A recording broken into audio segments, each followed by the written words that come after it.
उद्धव जी की ब्रज यात्रा होती है, गोपी संवाद इत्यादि।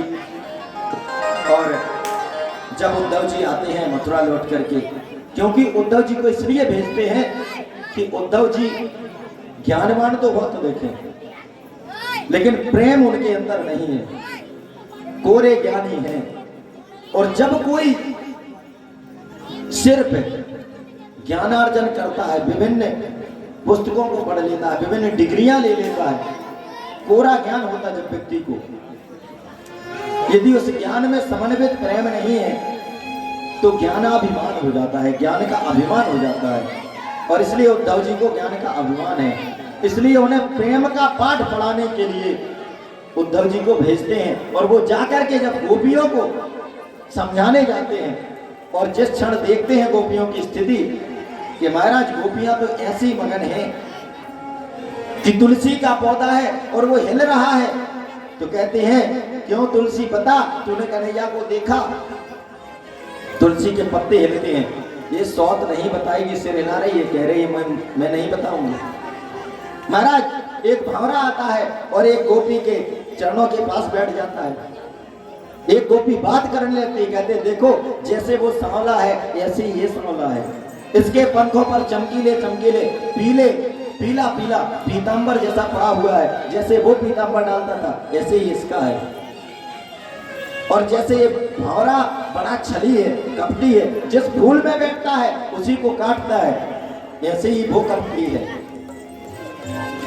महाराज उनकी स्थिति को देख करके, गोपियों की दशा को देख करके तो उद्धव जी ज्ञान का जो ज्ञानाभिमान लेके गए थे, ज्ञान का जो उन्हें घमंड था, कहते हैं महाराज ज्ञान की प्रेम के डंडे वो बजाए गोपियों ने कि ज्ञान की गुदड़िया बना दी। और इसलिए आज भी वहां ज्ञान गुदड़ी मोहल्ला है, ज्ञान की गुदड़ी बन गई उद्धव जी की। और फिर समझ गए प्रेम की भाषा, लौट के जब जाते हैं कन्हैया को डांटते हैं, कहते हैं एक बार यह दिखाने के लिए कि सच्ची प्रेम क्या होता है, सच्ची प्रेम का हमारी गोपी है और हमारे ग्वाल हैं कैसे हैं। एक बार नारद जी को यह लीला करके प्रभु ने दिखाई थी।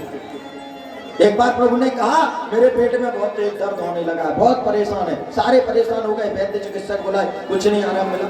नारद जी को बुलाए, नारद जी आए, अरे महाराज क्या करें? बस नारद जी एक उपाय है यदि आप कर सको तो। क्या? जो मेरा प्रेमी हो बस उसके चरणों की धूल ले आओ और वो एक चुटकी मेरे मुंह में डाल दो, मेरे पेट का दर्द ठीक हो जाएगा। अब नारद जी रह गए, पहले उनको था कि हम तो बहुत बड़े प्रेमी हैं, भक्त हैं। अब बोले महाराज ऐसा कोई मिलेगा? ये 16,108 पर रानियों से कहा अरे महाराज हमें पाप में जाना क्या, नरक में जाएंगे, हम नहीं देंगे चरणों की धूल, और प्रभु के अपने मस्तक पर लगानी है, खानी है, हम नहीं देंगे। नारद जी की तो बुद्धि चकरा गई, ये प्रभु बताओ ये कैसे होगा? कन्हैया ने कहा देखो तो सच्चा प्रेम तुम्हें देखना हो तो एक बार ब्रज चले जाओ। और ब्रज जाते हैं और गोपियों से कहते हैं कि आज तो कन्हैया प्यारे के पेट में बड़ा दर्द है, और इतना सुनते ही वो पीड़ा से व्यथित हो जाती है, आज दर्द हो गया, निश्चित वहां पर उनकी सही से देख रेख नहीं हो रही है, बड़ी विपत्ति है, बताओ कोई उपाय हो तो बताओ, कुछ भी उपाय करना हो। नारद जी कहते बस एक उपाय बताया उन्होंने कि यदि किसी प्रेमी की चरणों की धूल मिल जाए तो गोपियां कहती अभी लेके जाओ, बटोर के कितनी चाहिए लो ले जाओ।